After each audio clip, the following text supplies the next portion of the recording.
Corona ಲಸಿಕೆ ಉತ್ಪಾದನೆ ವಿತರಣೆ ಖಾತ್ರಿಗೆ ಕೇಂದ್ರದ ಸತತ ಪರಿಶ್ರಮ. ದೇಶದಲ್ಲಿ ಚೇತರಿಕೆ ಪ್ರಮಾಣ ಶೇಕಡಾ 84.13ಕ್ಕೆ ಏರಿಕೆ. ರೈಸ್ 2020 ವರ್ಚುವಲ್ ಶೃಂಗಸಭೆಗೆ ಪ್ರಧಾನಿ ನರೇಂದ್ರ ಮೋದಿ ನಾಳೆ ಚಾಲನೆ. ಸಾಮಾಜಿಕ ಸಬಲೀಕರಣಕ್ಕಾಗಿ ಜವಾಬ್ದಾರಿಯುತ ಕೃತಕ ಬುದ್ಧಿಮತ್ತೆ ಘೋಷವಾಕ್ಯ. ಬಿಹಾರ ವಿಧಾನಸಭಾ ಚುನಾವಣೆ. ಬಿಜೆಪಿ ಮೊದಲ ಪಟ್ಟಿ ಇಂದು ತಡರಾತ್ರಿ ಪ್ರಕಟ ಸಾಧ್ಯತೆ. ಲೋಕ ಜನಶಕ್ತಿ ಪಕ್ಷ ಸ್ವತಂತ್ರ ಸ್ಪರ್ಧೆ ಘೋಷಣೆ.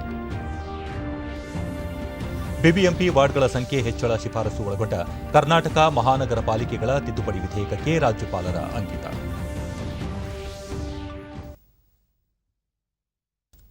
ವಾರ್ತೆಗಳ ವಿವರ.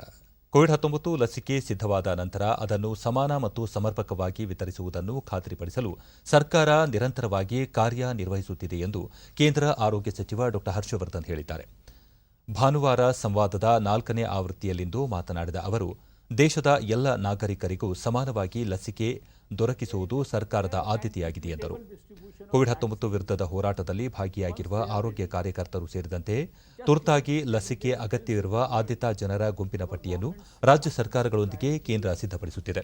ಈ ತಿಂಗಳ ಅಂತ್ಯದ ವೇಳೆಗೆ ಈ ಕಾರ್ಯ ಪೂರ್ಣಗೊಳಿಸುವ ಗುರಿ ಹಾಕಿಕೊಳ್ಳಲಾಗಿದೆ ಎಂದು ಅವರು ತಿಳಿಸಿದರು. ಉನ್ನತ ಮಟ್ಟದ ತಜ್ಞರ ಸಮಿತಿಯು ಲಸಿಕೆ ವಿತರಣೆಯ ಎಲ್ಲ ಆಯಾಮಗಳನ್ನು ಪರಿಶೀಲಿಸುತ್ತಿದೆ. ಲಸಿಕೆಗಳನ್ನು ಸ್ಥಳೀಯವಾಗಿ ಶೇಖರಿಸಲು ತಾಲೂಕು ಮಟ್ಟದಲ್ಲಿ ಶೀತಲೀಕರಣ ಸಂಗ್ರಹಾಗಾರಗಳ ಲಭ್ಯತೆಯನ್ನು ಖಾತ್ರಿಪಡಿಸಲಾಗುತ್ತಿದೆ ಎಂದು ಅವರು ವಿವರಿಸಿದರು.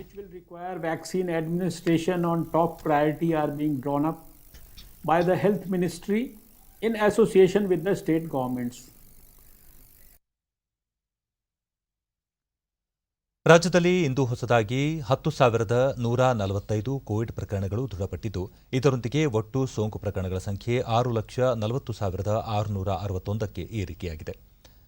ಇಂದು 7,287 ಮಂದಿ ಆಸ್ಪತ್ರೆಯಿಂದ ಬಿಡುಗಡೆಯಾಗಿದ್ದು, ಇದುವರೆಗೂ ಗುಣಮುಖಗೊಂಡವರ ಸಂಖ್ಯೆ 5,15,782ಕ್ಕೆ ತಲುಪಿದೆ. ಇಂದು 67 ಮಂದಿ ಸಾವನ್ನಪ್ಪಿದ್ದು, ಮೃತಪಟ್ಟವರ ಸಂಖ್ಯೆ 9,286ಕ್ಕೆ ಏರಿಕೆಯಾಗಿದೆ. ಸದ್ಯ ರಾಜ್ಯದಲ್ಲಿ 1,15,574 ಸಕ್ರಿಯ ಪ್ರಕರಣಗಳಿವೆ. 847 ಮಂದಿ ರಾಜ್ಯದ ವಿವಿಧ ಆಸ್ಪತ್ರೆಗಳಲ್ಲಿ ತೀವ್ರ ನಿಗಾ ಘಟಕದಲ್ಲಿ ಚಿಕಿತ್ಸೆ ಪಡೆಯುತ್ತಿದ್ದಾರೆ. 85,508 ಮಂದಿ ಇಂದು ಪರೀಕ್ಷೆ ನಡೆಸಿದ್ದು, ಇದುವರೆಗೂ 52,60,160 ಮಂದಿಗೆ ಕೊರೋನಾ ಪರೀಕ್ಷೆ ನಡೆಸಲಾಗಿದೆ ಎಂದು ಆರೋಗ್ಯ ಮತ್ತು ಕುಟುಂಬ ಕಲ್ಯಾಣ ಇಲಾಖೆ ತಿಳಿಸಿದೆ.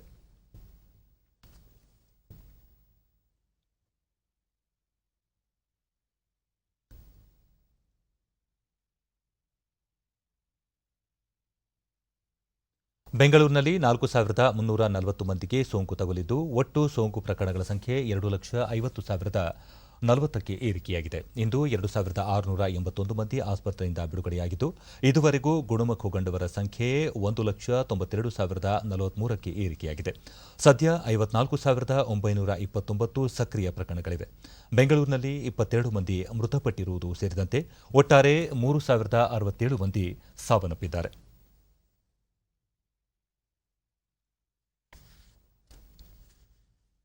ರಾಜ್ಯದ ವಿವಿಧ ಜಿಲ್ಲೆಗಳಲ್ಲಿ ವರದಿಯಾಗಿರುವ ಪ್ರಕರಣಗಳ ವಿವರ ಇಂತಿದೆ.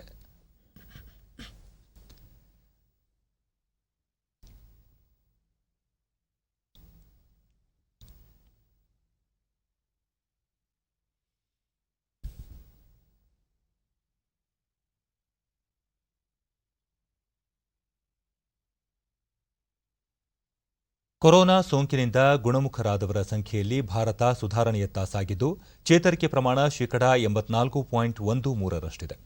ದೇಶದಲ್ಲಿ ಒಟ್ಟು ಗುಣಮುಖರಾದವರ ಸಂಖ್ಯೆ 54 ಲಕ್ಷ ದಾಟಿದ್ದು, ಕೊರೋನಾ ಸೋಂಕಿನಿಂದ ಗುಣಮುಖರಾಗುತ್ತಿರುವ ಸಂಖ್ಯೆ ಹೆಚ್ಚಳವಾಗುತ್ತಿರುವ ರಾಷ್ಟ್ರಗಳಲ್ಲಿ ಭಾರತ ಮುಂಚೂಣಿಯಲ್ಲಿದೆ. ಕೇಂದ್ರ ಆರೋಗ್ಯ ಸಚಿವಾಲಯ ಕೊರೋನಾ ಪರೀಕ್ಷೆಗಳನ್ನು ಪರಿಣಾಮಕಾರಿಯಾಗಿ ನಿರ್ವಹಿಸುವುದರ ಜೊತೆಗೆ ಸೋಂಕಿತರಿಗೆ ಸೂಕ್ತ ಚಿಕಿತ್ಸೆ ನೀಡಿ ಗುಣಮುಖರಾಗಲು ಎಲ್ಲ ರೀತಿಯ ಕ್ರಮ ಕೈಗೊಳ್ಳಲಾಗುತ್ತಿದೆ. ಇದರಿಂದಾಗಿ ಭಾರತದಲ್ಲಿ ಗುಣಮುಖರಾಗುತ್ತಿರುವವರ ಸಂಖ್ಯೆ ಹೆಚ್ಚಳವಾಗುತ್ತಿದೆ ಎಂದು ತಿಳಿಸಿದೆ.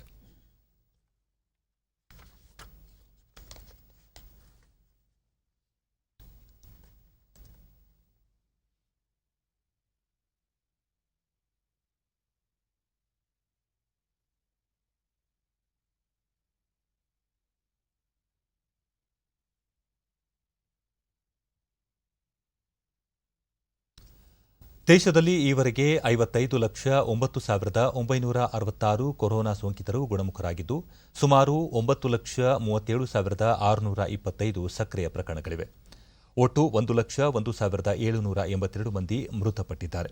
ಚೇತರಿಕೆ ಪ್ರಮಾಣ ಶೇಕಡ 84.13ರಷ್ಟಿದ್ದು, ಮರಣ ದರ ಶೇಕಡ 1.55ರಷ್ಟಿದೆ ಎಂದು ಕೇಂದ್ರ ಆರೋಗ್ಯ ಮತ್ತು ಕುಟುಂಬ ಕಲ್ಯಾಣ ಸಚಿವಾಲಯ ತಿಳಿಸಿದೆ. ಕೋವಿಡ್-19 ಸೋಂಕಿನಿಂದ ಗುಣಮುಖರಾದ ಪೆಟ್ರೋಲಿಯಂ ಸಚಿವ ಧರ್ಮೇಂದ್ರ ಪ್ರಧಾನ್ ಅವರು ಪ್ಲಾಸ್ಮಾ ದಾನ ಮಾಡಿದ್ದಾರೆ.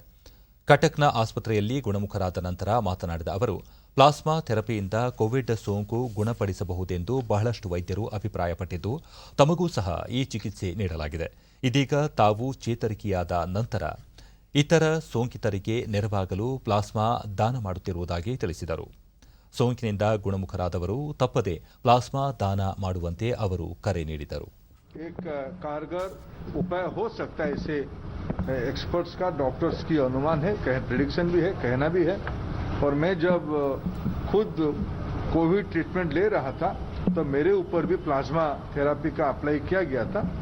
तब से मेरे मन में एक बात था, जब मैं ठीक हो जाऊंगा मैं खुद भी प्लाज्मा डोनेशन करूंगा. मेरे प्लाज्मा अगर कोई कोविड पीड़ित भाई बहन के काम पे आएगा, ये मेरे लिए व्यक्तिगत रूप में बड़ा संतोष की विषय रहेगा. ಕೇಂದ್ರ ಸರ್ಕಾರದ ಕೃಷಿ ಸುಧಾರಣಾ ಕ್ರಮಗಳಿಂದ ರೈತರ ಬದುಕು ಹಸನಾಗಲಿದೆ ಎಂದು ವಾರ್ತಾ ಮತ್ತು ಪ್ರಸಾರ ಸಚಿವ ಪ್ರಕಾಶ್ ಜಾವಡೇಕರ್ ಹೇಳಿದ್ದಾರೆ. ಪಣಜಿಯಲ್ಲಿಂದು ಸುದ್ದಿಗೋಷ್ಠಿಯಲ್ಲಿ ಮಾತನಾಡಿದ ಅವರು, ನೂತನ ಸುಧಾರಣಾ ಕ್ರಮಗಳು ಕೃಷಿಯ ಮೂಲಭೂತ ಸಮಸ್ಯೆಗೆ ಪರಿಹಾರೋಪಾಯಗಳನ್ನು ಒಳಗೊಂಡಿವೆ. ಇದರಿಂದ ದೇಶದ ಕೃಷಿ ವಲಯದ ಭವಿಷ್ಯ ಬದಲಾಗಲಿದೆ ಎಂದರು. ಆರ್ಥಿಕತೆಯಲ್ಲಿ ಯಾವುದೇ ಉತ್ಪನ್ನದ ದರವನ್ನು ಉತ್ಪಾದಕ ನಿರ್ಧರಿಸುವುದು ಸಾಮಾನ್ಯ. ಆದರೆ ಕೃಷಿ ಉತ್ಪನ್ನಗಳ ದರವನ್ನು ಅವುಗಳ ಉತ್ಪಾದಕನಾದ ರೈತರ ಬದಲಿಗೆ ಮಾರುಕಟ್ಟೆ ನಿರ್ಧರಿಸುತ್ತಿತ್ತು. ಇದರಿಂದ ರೈತರು ಸಂಕಷ್ಟಕ್ಕೆ ತುತ್ತಾಗಿದ್ದರು. ಇದೀಗ ಕಾನೂನು ತಿದ್ದುಪಡಿಯಿಂದ ರೈತರಿಗೆ ಮಾರಾಟದ ಬಹು ಆಯ್ಕೆ ನೀಡಲಾಗಿದೆ. ಹೆಚ್ಚು ಬೆಲೆ ಸಿಗುವಲ್ಲಿ ಮಾರಾಟ ಮಾಡಲು ರೈತರಿಗೆ ಅವಕಾಶ ನೀಡಲಾಗಿದೆ ಎಂದು ಅವರು ವಿವರಿಸಿದರು. ಕೃಷಿ ವಲಯದ ಈ ಮಹತ್ವದ ಸುಧಾರಣಾ ಕ್ರಮಗಳನ್ನು ದೇಶಾದ್ಯಂತ ರೈತರು ಸ್ವಾಗತಿಸಿದ್ದಾರೆ. ಆದರೆ ಕಾಂಗ್ರೆಸ್ ಮತ್ತು ಪ್ರತಿಪಕ್ಷಗಳು ಸುಧಾರಣೆಗೆ ತಡೆಯೊಡ್ಡಲು ಯತ್ನಿಸುತ್ತಿವೆ. ಕಾಂಗ್ರೆಸ್ನ ಚುನಾವಣಾ ಪ್ರಣಾಳಿಕೆಗಳಲ್ಲೂ ಈ ಸುಧಾರಣಾ ಕ್ರಮಗಳ ಬಗ್ಗೆ ಆಶ್ವಾಸನೆ ನೀಡಲಾಗಿತ್ತು. ಆದರೆ ಈಗ ಸರ್ಕಾರದ ಕ್ರಮ ವಿರೋಧಿಸುವ ಮೂಲಕ ಕಾಂಗ್ರೆಸ್ ತನ್ನ ದ್ವಂದ್ವ ನಿಲುವು ಪ್ರದರ್ಶಿಸಿದೆ ಎಂದು ಸಚಿವರು ಟೀಕಿಸಿದರು. दुनिया से आधी है और बेस्ट ऑफ द बेस्ट होता है, वहां से 1/3 है. वो उत्पादकता बढ़ाना बहुत जरूरी है. वो तभी बढ़ेगी जब तकनीक आएगा, जब नए बीज आएंगे और जब नया निवेश आएगा. वो निवेश इस कानून से होगा. और तीसरा कानून जो किया है इस सुधार में, वो है अत्यावश्यक सुधार कानून. अत्यावश्यक कानून में सुधार किया है. ये कैसा न्याय था? ನೂತನ ಕಾನೂನಿನಿಂದ ಎಪಿಎಂಸಿ ಮುಚ್ಚಲಾಗುತ್ತೆ ಎಂಬ ವದಂತಿ ಹಬ್ಬಿಸಲಾಗುತ್ತಿದೆ. ಆದರೆ ಎಪಿಎಂಸಿ ಮಾರುಕಟ್ಟೆಗಳನ್ನು ಮುಚ್ಚುತ್ತಿಲ್ಲ. ಕನಿಷ್ಠ ಬೆಂಬಲ ಬೆಲೆ ಎಂಎಸ್ಪಿ ಮೂಲಕ ಖರೀದಿ ನಿಲ್ಲಿಸಲಾಗುತ್ತದೆ ಎಂದು ಸುಳ್ಳು ಹೇಳಲಾಯಿತು. ಆದರೆ ವಾಸ್ತವದಲ್ಲಿ ಎಂಎಸ್ಪಿ ದರ ಮೊದಲಿಗಿಂತ ಹೆಚ್ಚಾಗಿದೆ. ಈಗಾಗಲೇ ಹಲವು ರಾಜ್ಯಗಳಲ್ಲಿ ಭತ್ತ ಖರೀದಿ ಆರಂಭವಾಗಿದೆ ಎಂದು ಅವರು ವಿವರಿಸಿದರು. ಈ ಮೊದಲು ಮಧ್ಯವರ್ತಿಗಳು ರೈತರಿಗಿಂತ ಹೆಚ್ಚು ಲಾಭ ಪಡೆಯುತ್ತಿದ್ದರು. ನೂತನ ಸುಧಾರಣಾ ಕ್ರಮಗಳಿಂದ ದಲ್ಲಾಳಿಗಳಿಗೆ ನಷ್ಟವಾಗಿದೆ ಅಷ್ಟೇ. ಆದರೆ ವಿರೋಧ ಪಕ್ಷಗಳು ದಲ್ಲಾಳಿಗಳ ದಲ್ಲಾಳರಂತೆ ವರ್ತಿಸುತ್ತಿವೆ. ಪ್ರತಿಪಕ್ಷಗಳ ಸುಳ್ಳುಗಳ ಬಗ್ಗೆ ರೈತರು ಎಚ್ಚರಗೊಂಡಿದ್ದಾರೆ ಎಂದು ಅವರು ತಿಳಿಸಿದರು. 2014ಕ್ಕೆ ಮುನ್ನ ಬಜೆಟ್ನಲ್ಲಿ ಕೃಷಿ ವಲಯಕ್ಕೆ ನಿಗದಿಪಡಿಸಿದ್ದ ಹಣ ಕಳೆದ 6 ವರ್ಷಗಳಲ್ಲಿ 10 ಪಟ್ಟು ಹೆಚ್ಚಾಗಿದೆ. ಇಂದು ಕೃಷಿ ಬಜೆಟ್ 1,30,000 ಕೋಟಿ ರೂಪಾಯಿಗೆ ಏರಿಕೆಯಾಗಿದೆ. ಪ್ರಧಾನಿ ನರೇಂದ್ರ ಮೋದಿಯವರು ದೂರದೃಷ್ಟಿಯಿಂದ ಕೃಷಿ ವ್ಯವಸ್ಥೆ ಸುಧಾರಣೆ ಮತ್ತು ಇಳುವರಿ ಪ್ರಮಾಣ ಏರಿಕೆಗೆ ಹಲವು ಸುಧಾರಣಾ ಕ್ರಮ ಕೈಗೊಂಡಿದ್ದಾರೆ. ಅಲ್ಲದೆ ಹೈನುಗಾರಿಕೆ, ತೋಟಗಾರಿಕೆ, ಮೀನುಗಾರಿಕೆ ವಲಯದಲ್ಲೂ ಬದಲಾವಣೆ ತರಲಾಗಿದೆ ಎಂದರು. ಈ ಮಂಡಿ ಯೋಜನೆಯಡಿ ದೇಶದ 1,000ಕ್ಕೂ ಹೆಚ್ಚು ಮಾರುಕಟ್ಟೆ ಮಂಡಿಗಳನ್ನು ಅಂತರ್ಜಾಲದಲ್ಲಿ ಜೋಡಿಸಲಾಗಿದೆ. ಒಂದು ದೇಶ ಒಂದು ಮಾರುಕಟ್ಟೆ, ಒಂದು ದೇಶ ಒಂದು ಪಡಿತರ ಚೀಟಿ, ಮಣ್ಣಿನ ಆರೋಗ್ಯ ಕಾರ್ಡ್, ನೀಮ್ ಕೋಟಿಂಗ್, ಕಿಸಾನ್ ಸಮ್ಮಾನ್ ನಿಧಿ ಮುಂತಾದ ಕ್ರಮಗಳಿಂದ ರೈತರಿಗೆ ಹೆಚ್ಚಿನ ಆದಾಯ ದೊರೆಯಲಿದೆ ಎಂದು ಅವರು ತಿಳಿಸಿದರು. अंत में मैं एक बताऊंगा, केवल ये 3 कानून नहीं किए मोदी सरकार ने. मोदी सरकार ने पहले सॉइल हेल्थ कार्ड शुरू किया। हर एक की जमीन अलग है, उसमें कौन से न्यूट्रिएंट की कमी है, उसको कौन सा खाद चलेगा, कौन सा नहीं चलेगा, कौन सा दवा चलेगी, कौन सी नहीं चलेगी, ये बताने वाली एक तरह से जमीन की कुंडली ये सॉइल हेल्थ कार्ड के रूप में मिली। 20 करोड़ किसानों को, खेती को मिली है ये सॉइल हेल्थ कार्ड। फिर मोदी सरकार ने नीम कोटिंग शुरू किया। खाद को नीम कोटिंग करने से चोरी बची और कम खाद में ज्यादा फसल आना शुरू हो गया, जमीन का भी फायदा हुआ। ಕೃಷಿ ಮತ್ತು ಕಾರ್ಮಿಕ ವಲಯದ ನೂತನ ಸುಧಾರಣಾ ಕ್ರಮಗಳು ರೈತರು ಮತ್ತು ಶ್ರಮಿಕರಿಗೆ ಭಾರೀ ಅನುಕೂಲ ತರಲಿವೆ ಎಂದು ಕೇಂದ್ರ ಕಾರ್ಮಿಕ ಸಚಿವ ಸಂತೋಷ್ ಕುಮಾರ್ ಗಂಗ್ವಾರ್ ತಿಳಿಸಿದ್ದಾರೆ. ಪಿಎಚ್ಡಿ ವಾಣಿಜ್ಯ ಮಹಾ ಒಕ್ಕೂಟ ಆಯೋಜಿಸಿದ್ದ ರಾಷ್ಟ್ರೀಯ ಸಮಾವೇಶ ಉದ್ದೇಶಿಸಿ ವಿಡಿಯೋ ಕಾನ್ಫರೆನ್ಸ್ ಮೂಲಕ ಭಾಷಣ ಮಾಡಿದ ಅವರು, ಕೃಷಿ ಕಾನೂನು ತಿದ್ದುಪಡಿಯಿಂದ ರೈತರು ತಮ್ಮ ಉತ್ಪನ್ನಗಳನ್ನು ಮಾರಾಟ ಮಾಡಲು ಸ್ವತಂತ್ರರಾಗಿದ್ದಾರೆ. ಅಲ್ಲದೆ ಇತರ ರಾಜ್ಯಗಳಿಗೂ ರೈತರು ನೇರವಾಗಿ ತಮ್ಮ ಉತ್ಪನ್ನಗಳನ್ನು ಯೋಗ್ಯ ಬೆಲೆಗೆ ಮಾರಾಟ ಮಾಡಬಹುದಾಗಿದೆ ಎಂದು ತಿಳಿಸಿದರು. ಕಾನೂನು ತಿದ್ದುಪಡಿಯಿಂದ ಕನಿಷ್ಠ ಬೆಂಬಲ ಬೆಲೆಯಲ್ಲಿ ಉತ್ಪನ್ನ ಖರೀದಿ ನಿಲ್ಲಲಿದೆ ಎಂಬ ಆರೋಪಗಳು ಸತ್ಯಕ್ಕೆ ದೂರವಾಗಿದ್ದು, ವಾಸ್ತವದಲ್ಲಿ ಎಂಎಸ್ಪಿ ದರ ಮೊದಲಿಗಿಂತಲೂ ಹೆಚ್ಚಾಗಿದೆ ಎಂದು ಅವರು ತಿಳಿಸಿದರು. ಕಾರ್ಮಿಕ ಕಾನೂನುಗಳ ತಿದ್ದುಪಡಿಯಿಂದ ಲಿಂಗ ಸಮಾನತೆ ತರಲಾಗಿದ್ದು, ಕಾರ್ಮಿಕರು ಸ್ವಾವಲಂಬಿಯಾಗಲು ಅವಕಾಶ ಕಲ್ಪಿಸಲಾಗಿದೆ. ಕಳೆದ 7 ದಶಕಗಳಲ್ಲಿ ಪ್ರಥಮ ಬಾರಿಗೆ ದೇಶದಲ್ಲಿ ಪಾರದರ್ಶಕ, ಎಲ್ಲರನ್ನೂ ಒಳಗೊಳ್ಳುವ ಕಾರ್ಮಿಕ ಕಲ್ಯಾಣ ವ್ಯವಸ್ಥೆ ಜಾರಿಗೊಳಿಸಲಾಗಿದೆ ಎಂದು ಅವರು ತಿಳಿಸಿದರು.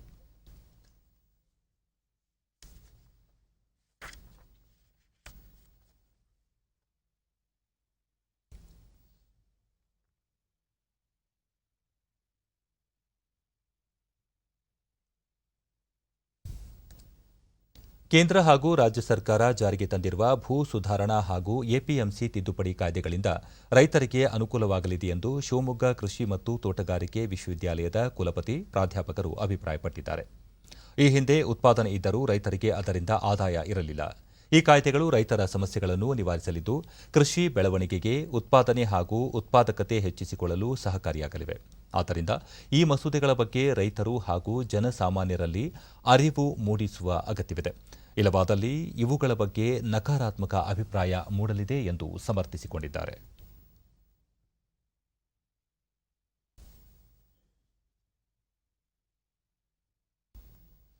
ಡಿಡಿ ನ್ಯೂಸ್ನೊಂದಿಗೆ ಕುಲಪತಿ ಡಾ ಮಂಜುನಾಥ್ ಕೆ ನಾಯ್ಕ್, ಕೃಷಿಕರು ತಾವು ಬೆಳೆದ ಬೆಳೆಯನ್ನು ಬೇಕಾದಲ್ಲಿ ಮಾರಾಟ ಮಾಡುವ ಸೌಲಭ್ಯದ ಜೊತೆಗೆ ಅವುಗಳನ್ನು ಶೇಖರಣೆ ಮಾಡಿಯೂ ಇಟ್ಟುಕೊಳ್ಳಬಹುದು. ಆಗ ಮೌಲ್ಯವರ್ಧನೆ ಹೆಚ್ಚಾಗಿ ಉತ್ತಮ ಬೆಲೆ ಸಿಗಲಿದೆ ಎಂದರು. ಮಾರಾಟ ಮಾಡುವಂತ ಒಂದು ಸೌಲಭ್ಯವನ್ನು ಕೊಡುವುದು, ಈ ಕಮಾಡಿಟಿಯನ್ನ, ಈ ಪದಾರ್ಥಗಳನ್ನು ಸಂಸ್ಕರಣೆದಾರರು, ಉದ್ದಿಮೆದಾರರು ಎಷ್ಟನ್ನಾದರೂ ಕೂಡ ಶೇಖರಣೆ ಮಾಡಿ ತಮ್ಮ ಒಂದು ಸಂಸ್ಕರಣೆಯನ್ನ ಮುಂದುವರಿಸಬಹುದು. ಈಗ ರೈತರ ಆದಾಯ ಕಡಿಮೆ ಇದೆ, ಉತ್ಪಾದಕತೆ ಜಾಸ್ತಿ ಇದ್ರೂ ಕೂಡ ಆದಾಯ ಕಡಿಮೆ ಇದೆ ಎಂಬ ಉದ್ದೇಶದಿಂದ ಕೆಲವು ಮಾರ್ಪಾಡುಗಳನ್ನು ಮಾಡಿದ್ದಾರೆ. ಈ ಮಸೂದೆ ಬಂದಿರೋ ಸಹಾಯಕ ಪ್ರಾಧ್ಯಾಪಕ ಕಿರಣ್ ಕುಮಾರ್ ಆರ್ ಪಾಟೀಲ್, ಈ ಹಿಂದೆ ರೈತರು ತಾವು ಬೆಳೆದ ಬೆಳೆಯನ್ನು ಎಪಿಎಂಸಿಗೆ ಮಾತ್ರ ಮಾರಾಟ ಮಾಡಬೇಕಿತ್ತು. ಈಗ ರೈತ ಅವುಗಳಿಗೆ ತಾನೇ ಬೆಲೆ ನಿಗದಿಪಡಿಸಿ ತಾನು ಟ್ರೇಡರ್, ಗುತ್ತಿಗೆದಾರ ಆಗುವ ಅವಕಾಶವಿದೆ ಎಂದರು. ಬೆಲೆಯನ್ನ ನಿಗದಿಪಡಿಸುವಂತ ಅಂದ್ರೆ ಬಾರ್ಗೇನಿಂಗ್ ಪವರ್ ರೈತರಿಗೆ ಹೆಚ್ಚಿರ್ತದೆ. ಅಂದ್ರೆ ರೈತ ಇಲ್ಲಿಯವರೆಗೂ ರೈತನಾಗಿದ್ದ, ಇನ್ನು ಮುಂದೆ ಅವನೇನಾಗಬಹುದು, ಟ್ರೇಡರ್ ಆಗಿ ಕಾರ್ಯವನ್ನ ನಿರ್ವಹಿಸಬಹುದು. ಪ್ರಾಧ್ಯಾಪಕ ಶಶಿಧರ್, ಈ ಮಸೂದೆಗಳ ಬಗ್ಗೆ ರೈತರಿಗೆ ವಿಚಾರ ಸಂಕಿರಣ, ವಿಶ್ಲೇಷಣೆ, ಸಾಮಾಜಿಕ ಜಾಗೃತಿ ಅಗತ್ಯ ಎಂದರು. ರೈತನ ಜಮೀನನ್ನ ನಾವು ಯಾವುದೇ ಒಂದು ಹಕ್ಕು ಬಾಧ್ಯತೆಗಳಿಗೆ ಒಳಪಡಿಸೋದಕ್ಕೆ ಬರೋಲ್ಲ ಅನ್ನೋದನ್ನ ಸ್ಪಷ್ಟವಾಗಿ ಕಾಯ್ದೆಯಲ್ಲಿ. ಸಹಾಯಕ ಪ್ರಾಧ್ಯಾಪಕ ರಮೇಶ್, ದ್ವಿದಳ ಧಾನ್ಯಗಳ ಸಂಸ್ಕರಣೆಯಿಂದ ಬೆಲೆ, ಪೂರೈಕೆ ಮತ್ತು ಬೇಡಿಕೆಯು ಸಮಾನಾಂತರದಲ್ಲಿ ಹೆಚ್ಚುತ್ತದೆ. ರೈತರು ಸೂಕ್ತ ರೀತಿಯಲ್ಲಿ ಅವುಗಳ ಸದುಪಯೋಗಪಡಿಸಿಕೊಳ್ಳಬೇಕು ಎಂದರು. ರೈತರಿಗೆ ಅನುಕೂಲ ಆಗುತ್ತೆ ಇದರಿಂದ. ಯಾಕೆಂತಂದರೆ ಮಾರುಕಟ್ಟೆಯಲ್ಲಿ ಪೂರೈಕೆ ಜಾಸ್ತಿ ಆದಾಗ ಅದನ್ನು ಈ ಗೋಡೌನ್ಗಳಲ್ಲಿ ಮತ್ತು ಕೋಲ್ಡ್ ಸ್ಟೋರೇಜ್ಗಳಲ್ಲಿ ಸ್ಟೋರ್ ಮಾಡೋದ್ರಿಂದ ಮತ್ತು ಸಂಸ್ಕರಣೆ ಮಾಡೋದ್ರಿಂದ ರೈತರಿಗೆ ಹೆಚ್ಚಿನ ಬೆಲೆ ಸಿಗುತ್ತೆ. ಯಾಕೆಂದರೆ ಪೂರೈಕೆ ಮತ್ತು ಬೇಡಿಕೆ ಒಂದು ಸಮಾನಾಂತರದಲ್ಲಿ ಹೋಗುತ್ತೆ. ದೇಶದ ಹಲವು ಬ್ಯಾಂಕುಗಳು ವಿಲೀನವಾಗಿರುವ ಹಿನ್ನೆಲೆ ಸದರಿ ಬ್ಯಾಂಕುಗಳ ಐಎಫ್ಎಸ್ಸಿ ಕೋಡ್ ಬದಲಾವಣೆಯಾಗಿದೆ. ರೈತರು ಆದಷ್ಟು ಬೇಗ ತಮ್ಮ ಬ್ಯಾಂಕ್ ಖಾತೆಗಳ ಸಂಖ್ಯೆ, ಆಧಾರ್ ಸಂಖ್ಯೆ, ಐಎಫ್ಎಸ್ಸಿ ಕೋಡ್ಗಳನ್ನು ಪರಿಶೀಲಿಸಿ ಸರಿಯಾಗಿದೆಯೇ ಎಂಬುದನ್ನು ದೃಢಪಡಿಸಿಕೊಂಡು ಕೃಷಿ ಇಲಾಖೆಯ ಗಮನಕ್ಕೆ ತರುವಂತೆ ಕೃಷಿ ಸಚಿವ ಬಿಸಿ ಪಾಟೀಲ್ ಟ್ವೀಟ್ ಮಾಡಿದ್ದಾರೆ.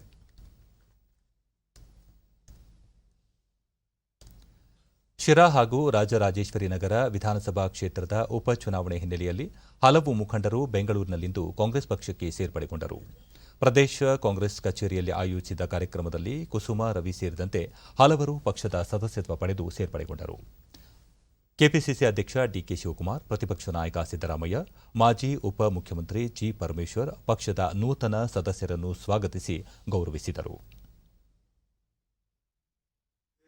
ನಂತರ ಡಿಕೆ ಶಿವಕುಮಾರ್, ಉಪಚುನಾವಣೆ ನಡೆಯುತ್ತಿರುವ ಎರಡೂ ಕ್ಷೇತ್ರಗಳಲ್ಲಿ ಕಾಂಗ್ರೆಸ್ ಪಕ್ಷಕ್ಕೆ ಗೆಲ್ಲುವ ವಿಶ್ವಾಸವಿದೆ. ಸ್ಥಳೀಯ ಹಂತದಲ್ಲಿ ಕಾರ್ಯಕರ್ತರ ಸಂಘಟನೆ ಬಲವರ್ಧನೆಗೆ ಅಗತ್ಯ ಕ್ರಮ ಕೈಗೊಳ್ಳಲಾಗಿದೆ ಎಂದರು. ರಾಜ್ಯದಲ್ಲಿ ಬಿಜೆಪಿ ಪಕ್ಷದ ಆಡಳಿತ ವೈಖರಿಯಿಂದ ಬೇಸತ್ತ 100ಕ್ಕೂ ಹೆಚ್ಚು ಕಾರ್ಯಕರ್ತರು ಕಾಂಗ್ರೆಸ್ನ ಸಿದ್ಧಾಂತವನ್ನು ಒಪ್ಪಿಕೊಂಡು ಪಕ್ಷಕ್ಕೆ ಸೇರ್ಪಡೆಗೊಂಡಿದ್ದಾರೆ. ಇನ್ನು ಕೆಲವರು ಪಕ್ಷ ಸೇರಲು ಮುಂದಾಗಿದ್ದು, ಸಮಿತಿ ಜೊತೆ ಚರ್ಚಿಸಿ ಮುಂದಿನ ಕ್ರಮ ಕೈಗೊಳ್ಳಲಾಗುವುದು ಎಂದರು. ಮುಂದಿನ ಚುನಾವಣೆಗಳಲ್ಲಿ ಪಕ್ಷ ಜಯಗಳಿಸಲು ಪಕ್ಷಕ್ಕೆ ಸೇರುವವರು ಪ್ರತಿಯೊಂದು ಬೂತ್ ಮಟ್ಟದಲ್ಲಿ ಶ್ರಮಿಸಬೇಕು. ಹಿರಿಯ ಮುಖಂಡರು ಅವರಿಗೆ ಮಾರ್ಗದರ್ಶನ ನೀಡಲಿದ್ದಾರೆ. ಪಕ್ಷದ ನೂತನ ಸದಸ್ಯರು ಹಿರಿಯ ಕಾರ್ಯಕರ್ತರೆಂದು ಭೇದ ಭಾವ ಮಾಡದೆ ಪಕ್ಷಕ್ಕಾಗಿ ಶ್ರಮಿಸುವವರಿಗೆ ಆದ್ಯತೆ ನೀಡುವುದಾಗಿ ತಿಳಿಸಿದರು. ಸ್ಥಳೀಯ ಸಂಸ್ಥೆಯ ಚುನಾವಣೆಗಳಲ್ಲಿ ನಿರ್ಧಾರವನ್ನು ಮಾಡುತ್ತದೆ ಕೂಡ ಈ ಸಂದರ್ಭದಲ್ಲಿ ನಿಮಗೆ ಹೇಳಲಿಕ್ಕೆ ನಾನು ಬಯಸ್ತಾ ಇದ್ದೇನೆ.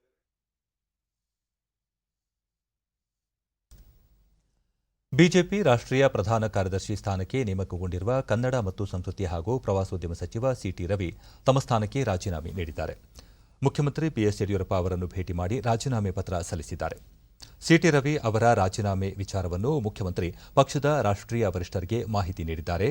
ಅವರ ಸೂಚನೆ ಮೇರೆಗೆ ಮುಂದಿನ ಕ್ರಮ ಕೈಗೊಳ್ಳಲಿದ್ದಾರೆ ಎಂದು ಹೇಳಲಾಗಿದೆ.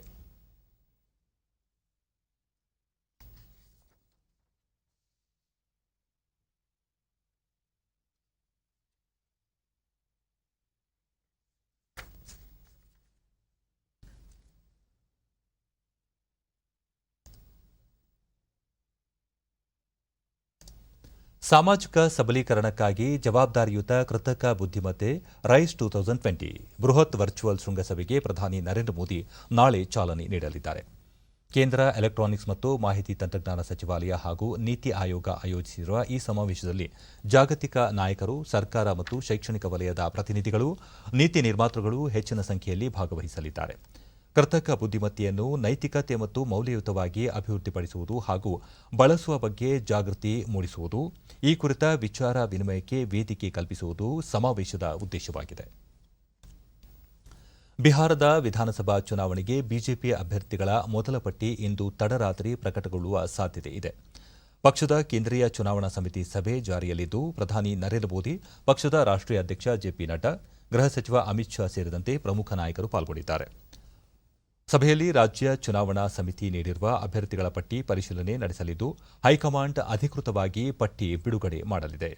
ಈ ಚುನಾವಣೆಯಲ್ಲಿ ಯುವ ಜನತೆಗೆ ಪ್ರಾಶಸ್ತ್ಯ ನೀಡುವ ಕುರಿತು ಪ್ರಸ್ತಾಪವಿದ್ದು, ಹೊಸ ಮುಖಗಳಿಗೆ ಅವಕಾಶದ ನಿರೀಕ್ಷೆ ಇದೆ. ಇಂದು ಮಾಜಿ ಕೇಂದ್ರ ಸಚಿವ ದಿವಂಗತ ದಿಗ್ವಿಜಯ್ ಸಿಂಗ್ ಅವರ ಪುತ್ರಿ, ಕ್ರೀಡಾಪಟು ಶ್ರೇಯಸಿ ಸಿಂಗ್ ಪಕ್ಷಕ್ಕೆ ಸೇರ್ಪಡೆಯಾದರು.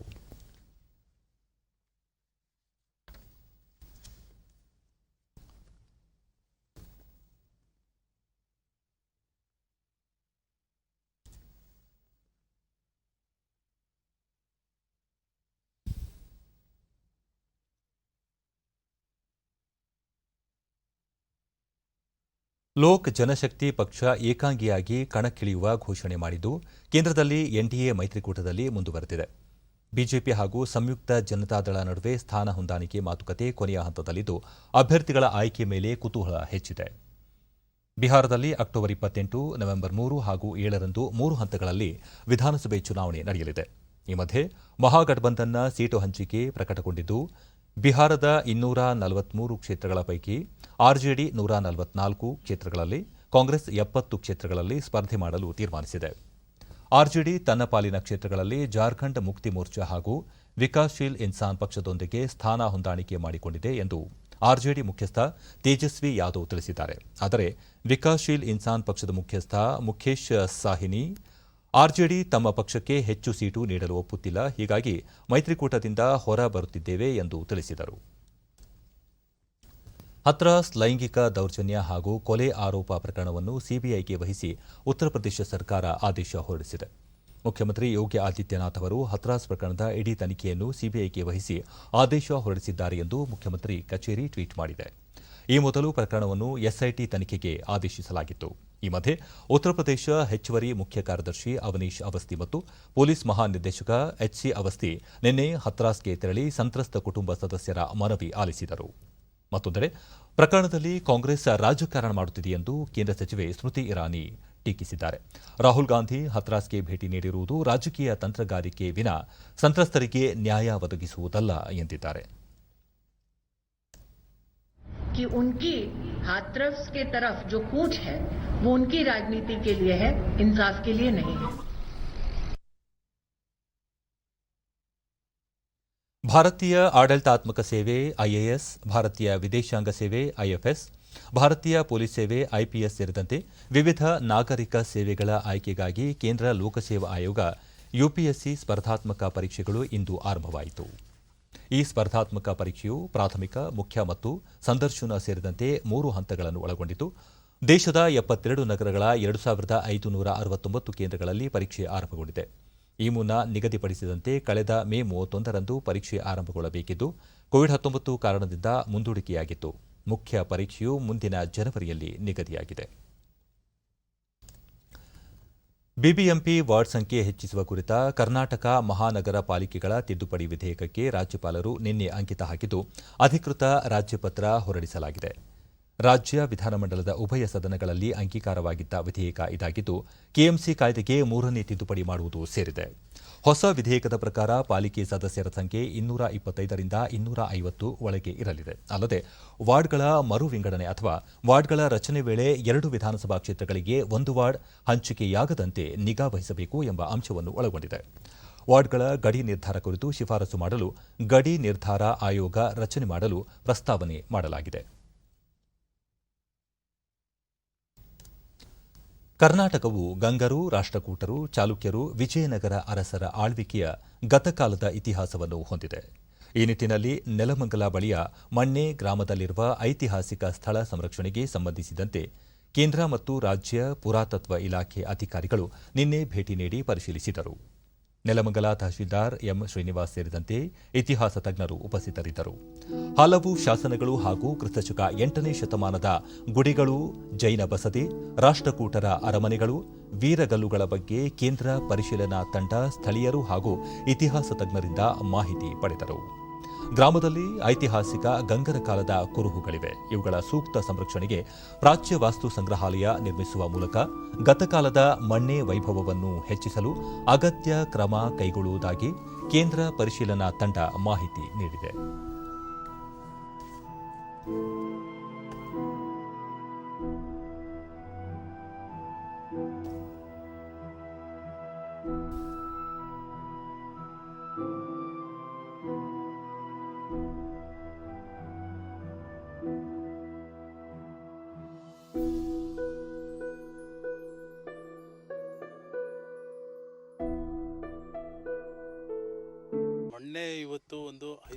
ರಾಜ್ಯ ಪುರಾತತ್ವ ಇಲಾಖೆ ನಿರ್ದೇಶಕ ಡಾಕ್ಟರ್ ಆರ್ ಗೋಪಾಲ್ 1200 ವರ್ಷಗಳ ಐತಿಹಾಸಿಕ ಹಿನ್ನೆಲೆ ಹೊಂದಿರುವ ಮಣ್ಣೆ ಗ್ರಾಮದಲ್ಲಿರುವ ಜೈನ ಬಸದಿ ಹಾಗೂ ಮತ್ತಿತರ ಪ್ರಾಚ್ಯ ವಸ್ತುಗಳ ಸಂರಕ್ಷಣೆ ಹಾಗೂ ಜೀರ್ಣೋದ್ಧಾರ ಕಾರ್ಯಕ್ಕೆ ಅಗತ್ಯ ಕ್ರಮ ಕೈಗೊಳ್ಳಲಾಗುವುದು ಎಂದು ತಿಳಿಸಿದರು. ಮುಖ್ಯವಾಗಿ ನಾವು ಕಪಿಲೇಶ್ವರ ದೇವಾಲಯದ ಜೀರ್ಣೋದ್ಧಾರವನ್ನು ಮುಂದಿನ ವರ್ಷದಲ್ಲಿ ತೆಗೆದುಕೊಳ್ಳೋದಕ್ಕೆ ಕ್ರಮ ವಹಿಸ್ತೀವಿ.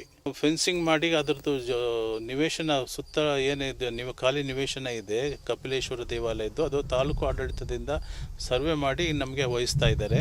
ಮತ್ತು ಅವರು ಒಂದು CSR ಫಂಡಿಂದ ಅದಕ್ಕೆ ಫೆನ್ಸಿಂಗ್ ಮಾಡಿ ಕೊಡ್ತೀವಿ ಅಂತ ಹೇಳಿದ್ದಾರೆ. ಇತಿಹಾಸ ತಜ್ಞ ಡಾಕ್ಟರ್ ಎಚ್.ಎಸ್. ಗೋಪಾಲ್ ರಾವ್ ಸುಮಾರು 5 ದಶಕಗಳಿಂದ ಮಣ್ಣೆ ಇತಿಹಾಸದ ಕುರಿತು ಅಭ್ಯಾಸ ನಡೆಸಿದ್ದು ಹಲವು ಶತಮಾನಗಳ ದೇವಾಲಯಗಳು ಶಿಲಾಶಾಸನಗಳು ಅವನತಿ ಅಂಚಿನಲ್ಲಿವೆ. ಪ್ರಸ್ತುತ ಕೇಂದ್ರ ಪುರಾತತ್ವ ಇಲಾಖೆ ಅಧಿಕಾರಿಗಳು ಭೇಟಿ ನೀಡಿ ಪರಿಶೀಲಿಸಿದ್ದು ಪುನಶ್ಚೇತನಗೊಳ್ಳುತ್ತಿರುವುದು ಸಂತಸ ತಂದಿದೆ ಎಂದು ತಿಳಿಸಿದರು. ತೀರ್ಮಾನ ಮಾಡಿದ್ದಾರೆ. ಆದಷ್ಟು ಬೇಗ ಆ ಉತ್ಖನನ ಕೂಡ ಆರಂಭ ಆಗುತ್ತೆ. ಉತ್ಖನನ ಮತ್ತು ಸಂರಕ್ಷಣೆ ಎರಡು ಒಟ್ಟಿಗೆ ಆಗಿ ಈ ಸುಮಾರು 8ನೇ ಶತಮಾನದ ಬಸದಿಯ ಹೊಸ ರೂಪ ಸಿಗುತ್ತೆ ನಮಗೆ. ವಿಜಯನಗರ ಕಾಲದ್ದು ಶಿಲಾಶಾಸನಗಳು. ವಾಸ್ತು ತಜ್ಞೆ ಯಶಸ್ವಿನಿ ಶರ್ಮಾ ಗ್ರಾಮದಲ್ಲಿನ ಇತಿಹಾಸದ ಕುರಿತು ಸ್ಥಳೀಯರಿಗೆ ಅರಿವು ಮೂಡಿಸುವುದರೊಂದಿಗೆ ಇಲ್ಲಿನ ಸ್ಮಾರಕಗಳನ್ನು ಉಳಿಸುವುದು ತಮ್ಮ ಆಶಯವಾಗಿದೆ ಎಂದರು. ಇದು ಆ್ಯಕ್ಚುಲಿ ಗಂಗರ ಕಾಲದ ಒಂದು ದೇವಸ್ಥಾನ ಇದೆ ಇದರ ಪಕ್ಕ, ಅಂದರೆ ಇನ್ನೂ ಹಳೆಯದು. ನಮಗೆ ಸಿಕ್ಕಿರೋ ಅಲ್ಲಿರೋ ಶಿಲಾಶಾಸನಗಳು 16ನೇ ಶತಮಾನದ್ದು. ಆದರೆ ಅದರ ಹಿಂದೆ ಇರೋ ಗುಡಿ ಅದು ಗಂಗರ ಕಾಲದ್ದು. ಅದು 9ನೇ ಶತಮಾನ ಅಥವಾ 8ನೇ ಶತಮಾನದ್ದು ಇರ್ಬೋದು ಅಂತ ಅನುಮಾನ ಆಗಿದೆ.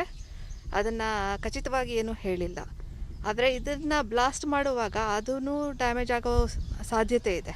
ಮೊದಲು ಅದನ್ನು ಗ್ರಾಮದವ್ರಿಗೆ ನಾವು ತಿಳಿಸ್ಬೇಕು ಮತ್ತು ಇದನ್ನು ಸಂರಕ್ಷಣೆ ಆಗಬೇಕು ಅಂತ ಹೇಳಬೇಕು. ಇಲ್ಲಾಂದರೆ ಬರ್ತಾ ಬರ್ತಾ ಅವ್ರ ಮನೆಗಳನ್ನು ಕಟ್ಕೊಂಡು ಇಲ್ಲಿವರೆಗೂ ಬಂದುಬಿಡ್ತಾರೆ.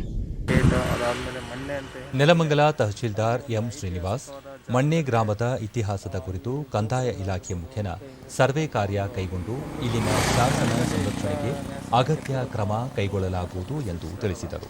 ಅದರ ವಿಚಾರವಾಗಿ ನಾನು ಇವತ್ತು ನಮ್ಮ RI ಮತ್ತು DA ಸ್ಟಾಫಲ್ಲಿ ಕೂಡ ಭೇಟಿ ನೀಡಿದೆ. ಭೇಟಿ ನೀಡುವ ಸಂದರ್ಭದಲ್ಲಿ ನನಗೇನು ಅನ್ನಿಸ್ತು ಅಂದರೆ ಅಲ್ಲಿ ಎಲ್ಲ ಒಂದು ಏನು ಅವ್ಯವಹಾರದ ತಾಣವಾಗಿದೆ. ಅದರಲ್ಲೂ ಕೂಡ ಪೊಲೀಸರಿಗೂ ಕೂಡ ಒಂದು ಇನ್ಸ್ಟ್ರಕ್ಷನ್ ಮಾಡಿದ್ದೀನಿ. ಒಂದು ಸಂರಕ್ಷಿತ ವಲಯ ಅಂತೇಳಿ ಮಾಡೋಣ. ಇದು ಏನಂದರೆ 12ನೇ ಶತಮಾನದ ಕಾಲದಿಂದಲೂ ಕೂಡ ಇದು ಒಳ್ಳೆ ಪ್ರಸಿದ್ಧವಾದ ಒಂದು. ಭಾರತ ಬಾಂಗ್ಲಾದೇಶ ನೌಕಾಪಡೆಗಳ ಜಂಟಿ ಸಮರಾಭ್ಯಾಸ ಬಂಗೋಸಾಗರ್ ನಿನ್ನೆ ಆರಂಭಗೊಂಡಿದ್ದು ಇದರ ಭಾಗವಾಗಿ ಬಂಗಾಳಕೊಲ್ಲಿಯಲ್ಲಿ ಭಾರತ ಬಾಂಗ್ಲಾದೇಶ ನಡುವಿನ 2 ದಿನಗಳ ಸಮನ್ವಯದ ಗಸ್ತು ಅಭ್ಯಾಸ ಇಂದು ಆರಂಭಗೊಂಡಿತು. ಸಾಗರದ ವಿವಿಧ ಚಟುವಟಿಕೆಗಳಲ್ಲಿ ಸಮನ್ವಯ ಮತ್ತು ಜಂಟಿ ಕಾರ್ಯಾಚರಣೆ ಕೌಶಲ್ಯ ಅಭಿವೃದ್ಧಿಪಡಿಸುವುದು ಈ ಅಭ್ಯಾಸದ ಉದ್ದೇಶವಾಗಿದೆ. ಭಾರತದ INS ಕಿಲ್ತಾನ್, INS ಖುಕ್ರಿ, ಬಾಂಗ್ಲಾದೇಶದ BNS ಅಬುಬಕ್ರ್ ಸೇರಿದಂತೆ ವಿವಿಧ ಸಮರ ನೌಕೆಗಳು, ಜಲಾಂತರ್ಗಾಮಿಗಳು ಈ ಅಭ್ಯಾಸದಲ್ಲಿ ಪಾಲ್ಗೊಂಡಿವೆ.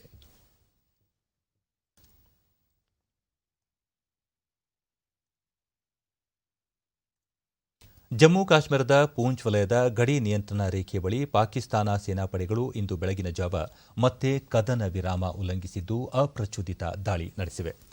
ಕಾಶ್ಮೀರದ ಮಾನ್ಕೋಚ್ ಬಳಿ ಬೆಳಗಿನ ಜಾವ 3:20 ವೇಳೆ ಪಾಕಿಸ್ತಾನ ಪಡೆಗಳು ಶೆಲ್ ದಾಳಿ ನಡೆಸಿದ್ದು ಇದಕ್ಕೆ ಭಾರತೀಯ ಸೇನಾಪಡೆಗಳು ತಕ್ಕ ಪ್ರತ್ಯುತ್ತರ ನೀಡಿವೆ. ದಾಳಿಯಲ್ಲಿ ಯಾವುದೇ ಪ್ರಾಣಹಾನಿ ಸಂಭವಿಸಿಲ್ಲ ಎಂದು ಸೇನಾ ವಕ್ತಾರರು ತಿಳಿಸಿದ್ದಾರೆ.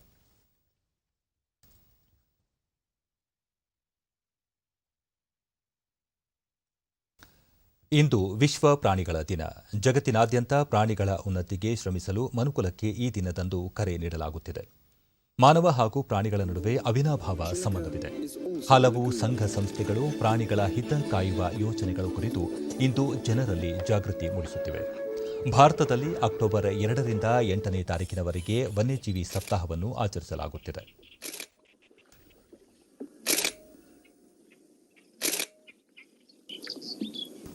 These marshes are extremely important feeding grounds for thousands of birds. Chital or spotted deer is the only species of deer where they have been kept in captivity.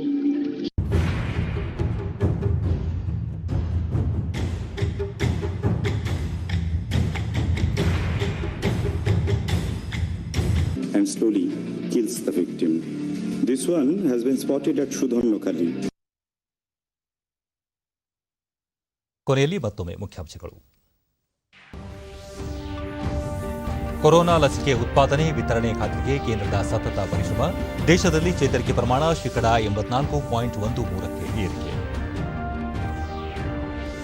Rice 2020 virtual ಶೃಂಗಸಭೆಗೆ ಪ್ರಧಾನಿ ನರೇಂದ್ರ ಮೋದಿ ನಾಳೆ ಚಾಲನೆ. ಸಾಮಾಜಿಕ ಸಬಲೀಕರಣಕ್ಕಾಗಿ ಜವಾಬ್ದಾರಿಯುತ ಕೃತಕ ಬುದ್ಧಿಮತ್ತೆ ಘೋಷವಾಕ್ಯ.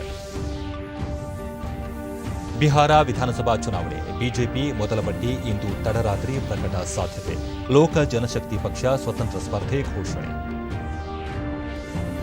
ಬಿಬಿಎಂಪಿ ವಾರ್ಡ್ಗಳ ಸಂಖ್ಯೆ ಹೆಚ್ಚಳ ಶಿಫಾರಸು ಒಳಗೊಂಡ ಕರ್ನಾಟಕ ಮಹಾನಗರ ಪಾಲಿಕೆಗಳ ತಿದ್ದುಪಡಿ ವಿಧೇಯಕಕ್ಕೆ ರಾಜ್ಯಪಾಲರ ಅಂಕಿತ. ಇಲ್ಲಿಗೆ ಇಂದಿನ ವಾರ್ತಾ ಪ್ರಸಾರ ಮುಕ್ತಾಯವಾಯಿತು. ಸತ್ಯ, ಸಮರ್ಥ, ಸಂಪೂರ್ಣ ಸುದ್ದಿಗಾಗಿ ವೀಕ್ಷಿಸಿ ಚಂದನ ವಾರ್ತೆ. ನಮ್ಮ ಮುಂದಿನ ವಾರ್ತಾ ಪ್ರಸಾರ ನಾಳೆ ಬೆಳಗ್ಗೆ 11 ಗಂಟೆಗೆ ಡಿಡಿ ಚಂದನದಲ್ಲಿ. ನಮಸ್ಕಾರ.